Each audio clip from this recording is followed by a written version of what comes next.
Assalamualaikum warahmatullahi wabarakatuh. Pada kesempatan kali ini saya akan menjelaskan tentang materi yang berjudul Network Interface dan Cabling pada mata kuliah jaringan komputer. Sebelum saya memulai video atau penjelasannya, izinkan saya memperkenalkan diri saya. Perkenalkan, nama saya Nurul Aini dari Prodi Ilmu Komputer dengan NIM 230104030006. Sebelum kita mulai pada inti pembahasan, perlu kalian semua ketahui, network interface adalah komponen penting yang memungkinkan perangkat seperti komputer, server, atau router untuk berkomunikasi melalui jaringan. Network interface adalah antarmuka fisik atau logis yang digunakan untuk menghubungkan perangkat ke jaringan komputer. Ini bisa berupa perangkat keras seperti kartu jaringan atau NIC, atau perangkat lunak yang bekerja secara virtual dalam mesin virtual atau sistem operasi.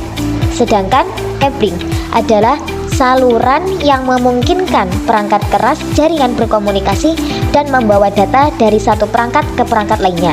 Cabling juga dapat merujuk pada Structured Cabling System atau SCS, yaitu pendekatan terstruktur untuk merancang dan mengelola infrastruktur kabel.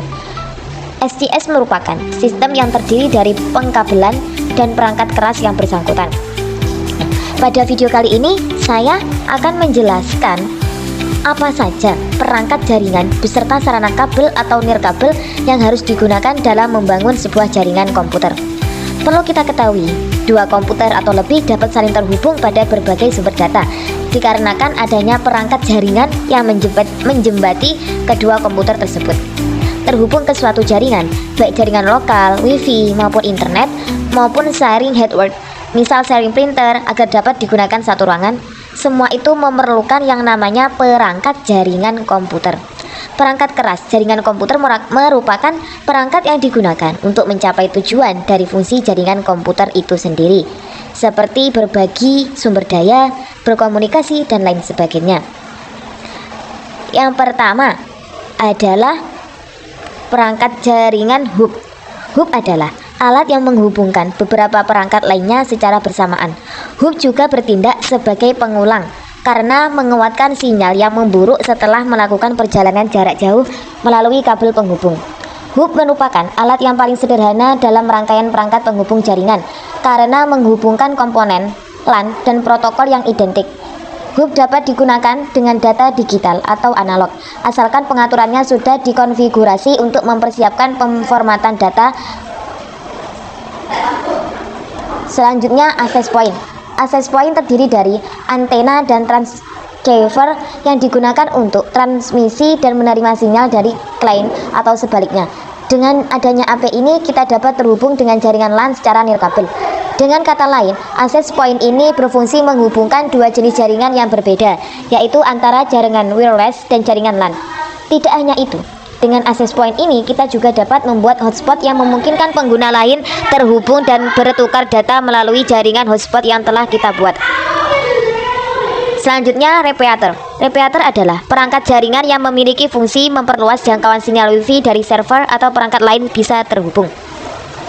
Cara kerja dari repeater itu sendiri adalah dengan menerima sinyal dari server, kemudian memancarkannya kembali dengan jangkauan yang lebih luas dan kuat.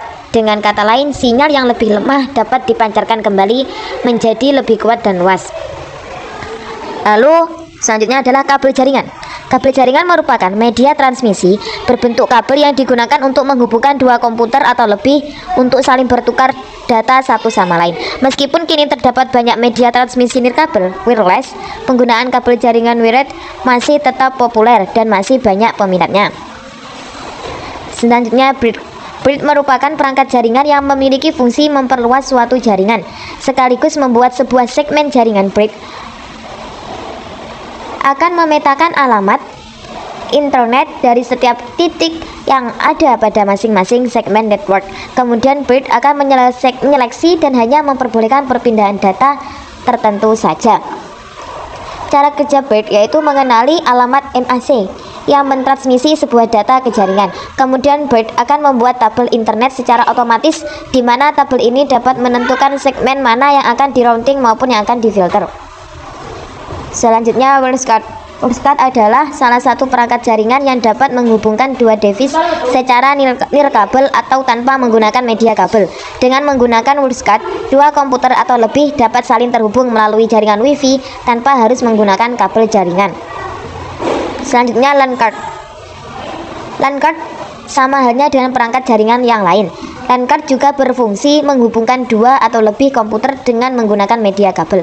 Perangkat ini biasanya banyak digunakan dalam jaringan LAN. Selanjutnya, USB Wi-Fi adapter. Wi-Fi adapter bertipe USB telah banyak beredar di pasaran.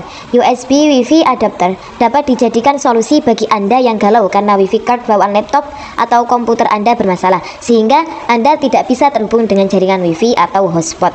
Fungsi USB Wi-Fi adapter sama persis dengan Wi-Fi card. Pada umumnya bedanya perangkat ini memiliki mobilitas yang cukup tinggi. Tinggal dicolokkan pada port USB, maka bisa langsung digunakan, atau dengan terlebih dahulu menginstal drivernya. Baiklah, itulah materi atau cuplikan video yang bisa saya sampaikan. Mudah-mudahan bisa bermanfaat bagi kalian semua. Saya akhiri. Wassalamualaikum warahmatullahi wabarakatuh.